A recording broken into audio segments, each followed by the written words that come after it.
네, 저는 제자반 3기 간증을 하게 된 국형교입니다.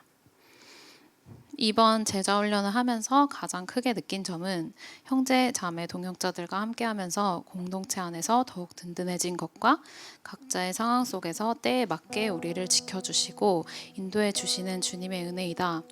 작년까지만 해도 하나교회에서 아무 사역도 하지 않고 주일 성수만 하고 있었는데 리더로 섬기게 되면서 무너진 나의 신앙 패턴을 다시 돌려놔야 하지 않은가? 라는 생각이 시급하게 들게 되었다. 나도 성경을 안 보면서 조원들에게 읽으라고 하기에는 좀 그렇지 않나? 머릿속이 복잡해지기 시작했다. 그렇게 자연스럽게 제자 훈련을 하면서 루틴하게 큐티와 말씀, 암송 그리고 일요 예배뿐만 아니라 수요 예배나 금요 예배를 듣게 되었고 매주 듣는 설교지만 놀랍게도 그때마다 때에 맞게 메시지를 주시고 길을 열어주시는 주님의 은혜를 체험했다. 그러던 와중에 제자 훈련을 하면서 조금씩 더 하나님과도 더욱 소통하고 동역자들과 나누며 깊어지던 중에 갑작스럽게 아버지의 상을 당하게 되었다.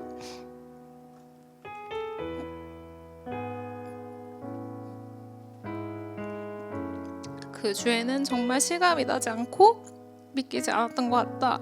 내가 더 열심히 섬기고 깊어지려고 하는데 하나님께서 왜 내게 이런 시련을 주시나 이런 생각도 들었다. 그러나 하나님께서는 슬픔보다는 아빠를 더 축복하는 마음으로 보낼 수 있게 해주셨고 무너지는 마음보다는 동역자들의 큰 위로로 단단해질 수 있었다. 특히 제자반 친구들을 포함해 하나교회 공동체에서 찾아와 함께 기도해주고 진심으로 위로해 주어서 너무 큰 위로가 되고 든든했었다.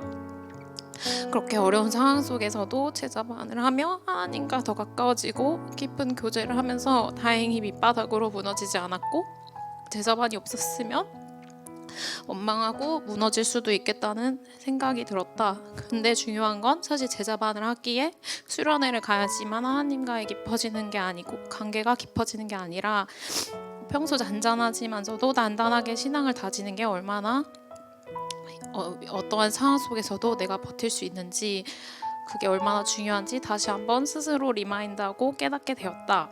그리고 개인적인 깊어짐도 중요하지만 가장 큰 수확은 나이 차이는 좀 나지만 나보다 성숙하고 깊은 동역자들과의 교제였다. 30대가 되면서 진로, 결혼, 재테크 등 현실적인 고민들에 빠져서 그 젊은 시절의 뜨거움과 순수함을 잊고 매일 허덕이며 살아갈 때가 많았다. 그렇지만 매주 제자반 친구들의 순수하고 반짝거리는 나눔을 듣고 교제를 할 때면 나도 그 시절의 순수함도 생각나고 신앙생활에서 건강한 공동체가 얼마나 필요하고 큰 도움이 되는지 다시 한번 깨닫게 되었던 것 같다. 오늘 영상에서도 나왔지만 30대 청년부 여러분 도화지에 흡사 아이돌 같은 사진을 붙이고 한 땀 한 땀 편지를 써서 동역자의 생일을 축하해 주는 경험을 하고 싶다면 꼭 제자반에 지원해 보시길 바랍니다. 네, 그래서 마지막으로 3기 제자반은 끝났지만 고작 3개월의 제자반이 나의 신앙생활의 끝이 아니기에 서로 어떠한 자리에서 어떻게 섬기든 앞으로도 건강하게 하나교회 공동체가 더욱 단단해지고 깊어지는 시간들이 이어지길 바랍니다. 감사합니다.